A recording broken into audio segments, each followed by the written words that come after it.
Hello दोस्तों, मैं हूं आपका अपना द बुक गाय और आज मैं आपके लिए लेकर आया हूं you are a badass book की हिंदी समरी। दोस्तों, क्या आपको लगता है कि आप अपनी ड्रीम लाइफ नहीं जी सकते? आप किसी बुरे हालात या काम में फंसे हो? क्या आप अपना समय ऐसे ही बेकार की वीडियो देखकर या मोबाइल में गेम खेलकर बिता रहे हो? अपनी जिंदगी से खुश नहीं हो और उसे बदलना चाहते हो?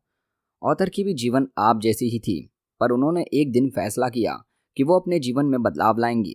इस बुक में उन्होंने बताया कि वो कैसे टीवी देखकर समय बर्बाद करने वाली लड़की से इतनी कामयाब, खुश और कॉन्फिडेंट लड़की बनी।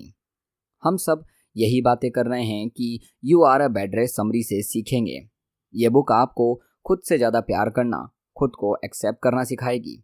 उन पुरानी बातों और नियमों के बारे में जानेंगे जिन्होंने आपको आगे बढ़ने से रोक रखा है और उन्हें कैसे बदलना है।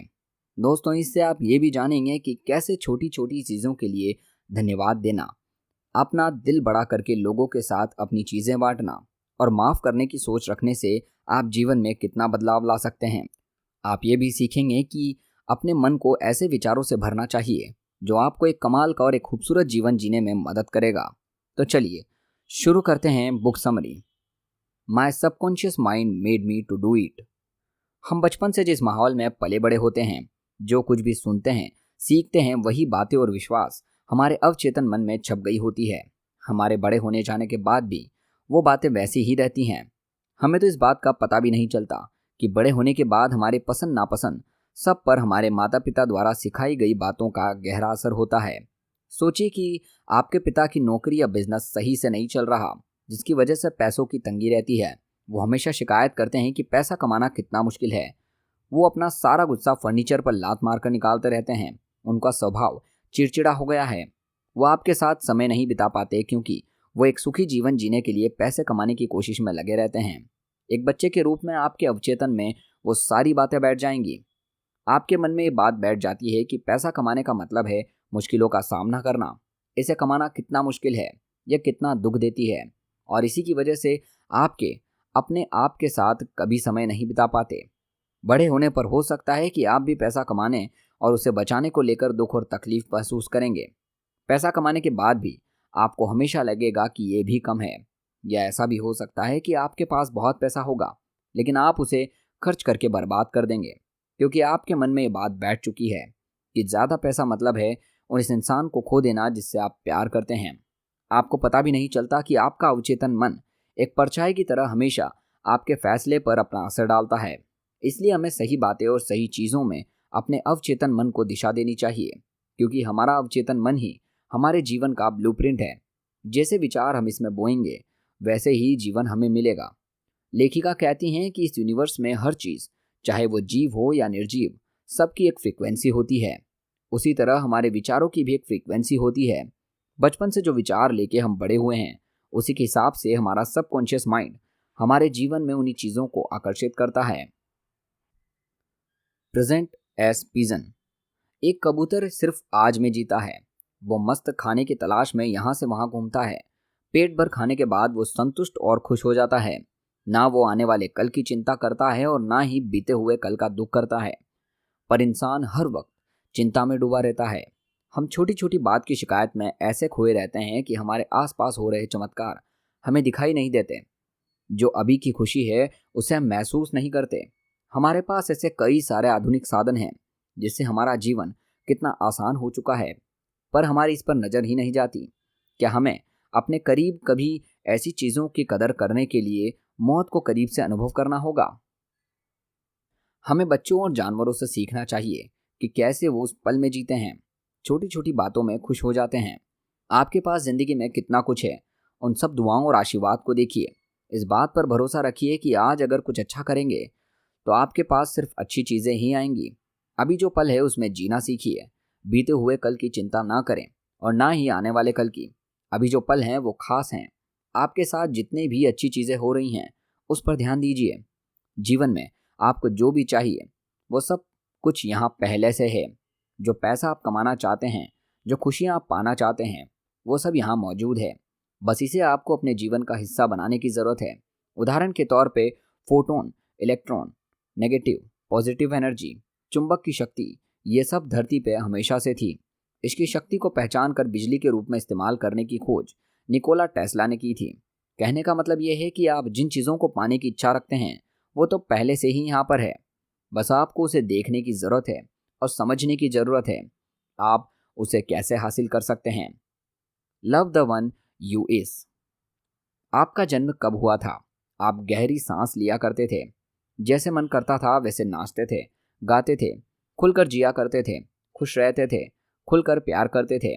पर जैसे जैसे आप बड़े होते गए दूसरों की नकारात्मक बातों में आकर डर, शर्म और को सीखने लगे, अपनी प्रतिभा को छुपाने लगे, जिससे आपके अंदर का दुख भर गया। दूसरों की नेगेटिव बातों में ना आए।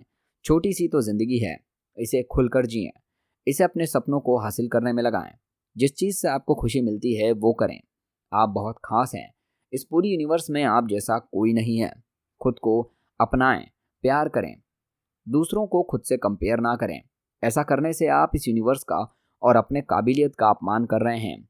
जो कुछ भी लगता है आपको सीखना चाहिए, सुधार करना चाहिए या बेहतर करना चाहिए, उसे करिए। आपको किसने रोका है? पर कंपेयर करके अपने यूनिकनेस, अपनी खूबियों का अपमान न करें। I know you are but what I am. इसकी चिंता मत कीजिए कि लोग आपके बारे में क्या सोचते हैं। ऐसा करना सिर्फ समय की बर्बादी है। जब भी कोई फैसला करते हैं तो आपको 3 चीज़ों के बारे में सोचना चाहिए। क्या सच में ये वही है जो आप बनना चाहते हैं, करना चाहते हैं या पाना चाहते हैं? क्या ये आपको अपनी मंजिल तक ले जाएगा? क्या ऐसा करके किसी को दुख पहुंचा रहे हैं? आपको बस इतनी सी बातों के बारे में सोचना है। इसके अलावा बाकी सब बकवास है। लोग आपके बारे में क्या कहते हैं उससे आपको कोई लेना देना नहीं होना चाहिए। ये बस उनका काम है। जो लोग हम में कमियां या दोष निकालते हैं, हो सकता है वो इतना हारे हुए हों कि अपना भड़ास आप पे निकाल दें।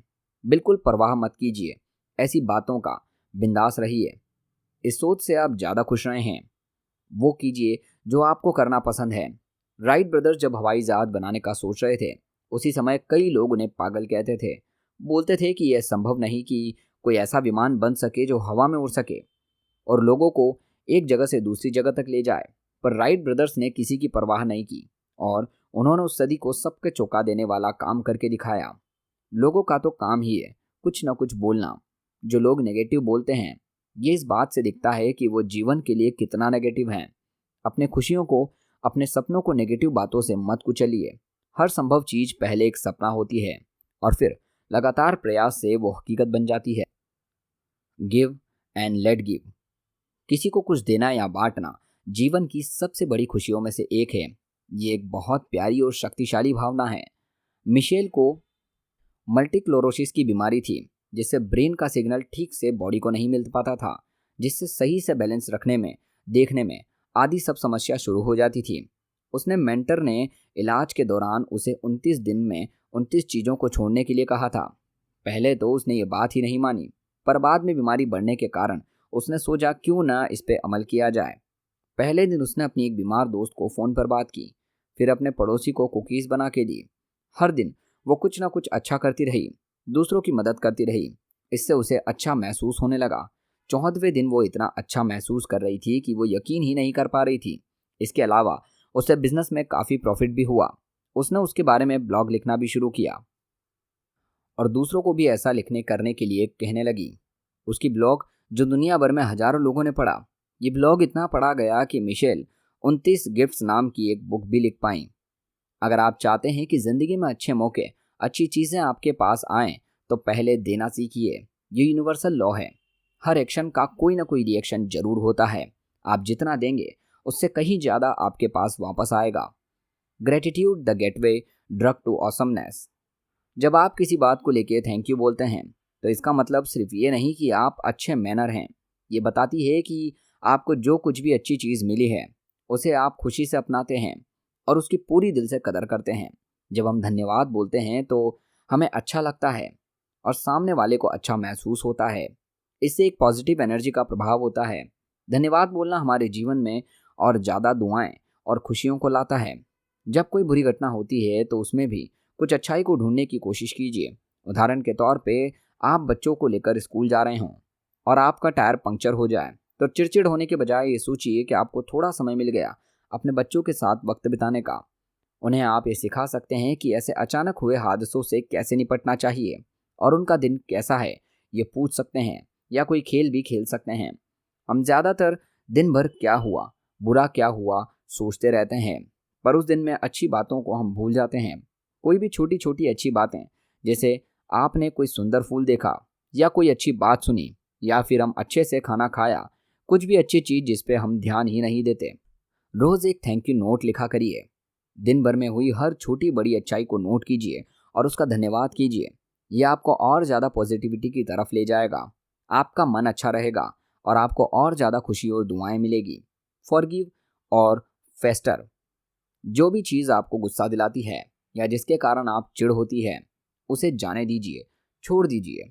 इस बात पर बहस करना बंद कीजिए कि आप कैसे सही हैं और सामने वाला गलत। माफ़ करना सीखिए। जितनी देर आप उस पर गुस्सा करते रहेंगे, उतनी देर ही आपको तकलीफ देता रहेगा। माफ़ करने का मतलब ये नहीं कि आप सिर्फ दूसरों के साथ अच्छा व्यवहार कर रहे हैं, बल्कि खुद के साथ अच्छा व्यवहार कर रहे हैं। जब तक आप उस बात को पकड़े रहेंगे, तब तक आप शर्म, अफसोस, नफरत और गुस्से के बीच तले दबे रहेंगे और अपना समय बर्बाद करते रहेंगे। इससे फिर जीवन में कभी आगे बढ़ना मुश्किल होगा। The almighty decision. Henry Ford जब V8 इंजन के आइडिया पर काम करने के लिए एक इंजीनियर को बोले थे, तब वो लोग ये सुझाव दिए कि यह करना मुमकिन नहीं, पर हेनरी फोर्ड अपने फैसले पर डटे रहे। उनके कर्मचारी कोशिश करते रहे और एक दिन ये असंभव दिखने वाली चीज़ सच में संभव हो गई। जो लोग डटे रहते हैं अपने लक्ष्य पर, उन्हें सफलता ज़रूर मिलती है। कितने सफल लोग हैं जो कई बार फेल हुए हैं, पर जब तक वो जीत नहीं गए, तब तक उन्होंने हार नहीं मानी। हेनरी फोर्ड जब अपना बिजनेस जमाने की कोशिश कर रहे थे, तब उनका दिवालिया निकल गया था। माइकल जॉर्डन, जो एक महान बास्केटबॉल प्लेयर हैं, उन्हें हाई स्कूल के बास्केटबॉल टीम से निकाल दिया गया था, ये बोलकर कि वो अच्छे खिलाड़ी नहीं हैं। बीथोवन, जो महान संगीतकार हैं, उनकी शिक्षा ने कहा कि उनमें संगीत की कला और समझ नहीं है, पर आज ये सब लोग सफल हैं अपने अपने फील्ड में। उसी तरह आप भी अपने सपने को हासिल कर सकते हैं। अगर आप अपने सपने को पाना चाहते हैं और पूरी मेहनत करने को तैयार हैं, तो आपको कोई भी नहीं रोक सकता। बस अपने फैसले पर डटे रहिए, बहाने बनाना बंद करिए, पुरानी आदतें छोड़ नई आदतों की शुरुआत कीजिए। तो दोस्तों, ये थी book summary you are a badass की, जिसे लिखा है जैन सिंचेरो ने। दोस्तों, आपको ये बुक समरी कैसी लगी हमें कमेंट सेक्शन में ज़रूर बताइए। और अगर आपको ये वीडियो अच्छी लगी हो तो इस वीडियो को लाइक और चैनल को सब्सक्राइब जरूर करें। साथ ही अगर आप ये बुक खरीद कर पढ़ना चाहते हैं तो वीडियो के डिस्क्रिप्शन में इस बुक का लिंक दिया गया है। साथ ही अगर आप फुल ऑडियो बुक्स भी सुनना चाहते हैं तो उसका लिंक हमारे चैनल के डिस्क्रिप्शन में दिया गया है। दोस्तों, मिलते हैं अगली वीडियो में अगली समरी के साथ। धन्यवाद।